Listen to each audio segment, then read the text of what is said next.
سیدنا عزیر علیہ السلام کے لیے طی زمانی یعنی ٹائم پیریڈ۔ سیدنا عزیر علیہ السلام اللہ رب العزت کے برگزیدہ پیغمبروں میں سے تھے۔ ایک روز آپ ایک ویران اور برباد بستی کے پاس سے گزرے جس کے مکانات منہدم ہو چکے تھے۔ اس ویرانے کے مشاہدے کے دوران ان کے دل میں یہ خیال وارد ہوا کہ اللہ تعالیٰ اس تباہ حال بستی کے مکینوں کو دوبارہ کس طرح زندہ کرے گا جن کے جسم مٹی میں مٹی ہو چکے ہیں۔ اس خیال پر اللہ رب العزت نے انہیں حیات بعد الموت کا نظارہ کروانے کے لیے 1 صدی کے لیے سلا دیا۔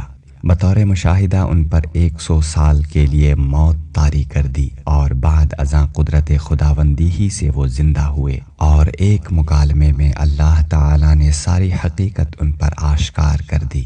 قرآن مجید اس بارے میں یوں گویا ہوتا ہے: فَأَمَاتَهُ اللَّهُ 100 عَامٍ ثُمَّ بَعَثَهُ قَالَ كَمْ لَبِثْتَ۔ سو اپنی قدرت کا مشاہدہ کروانے کے لیے اللہ تعالیٰ نے اسے 100 برس تک مردہ رکھا، پھر اسے زندہ کیا۔ بعد ازاں پوچھا، تو یہاں مرنے کے بعد کتنی دیر ٹھہرا رہا ہے؟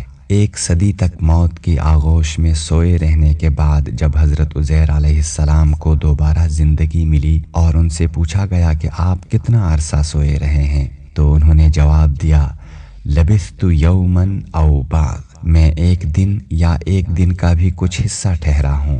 سیدنا عزیر علیہ السلام کے اس جواب پر اللہ تعالیٰ نے تمام بات کھول کر ان کے سامنے رکھ دی اور اپنی قدرت کا بھرپور نظارہ کروا دیا۔ فرمایا: بل لبثت 100 عام فانظر الى طعامك وشرابك لم يتسنه وانظر الى حمارك ولنجعلك آية للناس وانظر الى العظام كيف ننشزها ثم نكسوها لحما۔ نہیں بلکہ تو 100 برس پڑا رہا ہے، بس اب تو اپنے کھانے پینے کی چیزوں کو دیکھ، وہ متغیر یعنی باسی بھی نہیں ہوئیں، اور اب اپنے گدھے کی طرف نظر کر جس کی ہڈیاں بھی سلامت نہیں رہیں، اور یہ اس لیے کہ ہم تجھے لوگوں کے لیے اپنی قدرت کی نشانی بنا دیں۔ اور اب ان ہڈیوں کی طرف دیکھ، ہم انہیں کیسے جنبش دیتے ہیں اور اٹھاتے ہیں، پھر انہیں گوشت کا لباس پہناتے ہیں۔ اس آیت کریمہ میں جہاں اصحاب کہف کی طرز پر سیدنا عزیر علیہ السلام پر وقت کا انتہائی تیز رفتاری سے گزرنا بیان ہو رہا ہے کہ پوری صدی ان کے محض 1 دن میں گم ہو گئی، وہاں ان کے کھانے پینے کی اشیاء پر تو صدی نے گزرنے میں 1 دن کا وقفہ بھی نہ لگایا۔ اگر وہ صدی اس خوراک پر حضرت عزیر علیہ السلام والی رفتار کے ساتھ محض 1 دن میں گزرتی، تب بھی کھلی فضا میں پڑا کھانا یقیناً باسی ہو جاتا ہے، جبکہ یہاں اللہ تعالیٰ نے اپنی نشانی کے طور پر اس میں عفونت اور سرانڈ تک نہ پیدا ہونے دی۔ یوں اس ایک واقعے میں وقت کی 2 مختلف رفتاریں موجود ملتی ہیں۔ علاوہ ازیں اللہ کے پیغمبر کے گدھے کی ہڈیاں بھی گل سڑ کر پیوند خاک ہو گئیں۔ ایسا اس لیے ہوا کہ گدھے پر وقت اپنی اصل رفتار سے گزرا، اور 1 صدی گزر جانے کے بعد یقیناً اسے ختم ہو جانا چاہیے تھا، سو ایسا ہی ہوا۔ پھر اللہ تعالیٰ نے اپنی قدرت کا مشاہدہ کروانے کے لیے اس گدھے کو آپ علیہ السلام کے سامنے زندہ کیا۔ اس کی ہڈیاں اکٹھی ہوئیں اور وہ زندہ سلامت کھڑا ہو گیا۔ قرآن مجید میں مذکور حضرت عزیر علیہ السلام کی اس مثال میں بھی طی زمان کا ایک منفرد انداز ملتا ہے، جس میں 100 سال کا عرصہ گزر جانے پر بھی ان کے مادی جسم کو کوئی گزند نہ پہنچی، اور وہ موسموں کے تغیر و تبدل سے پیدا ہونے والے اثرات سے محفوظ رہے۔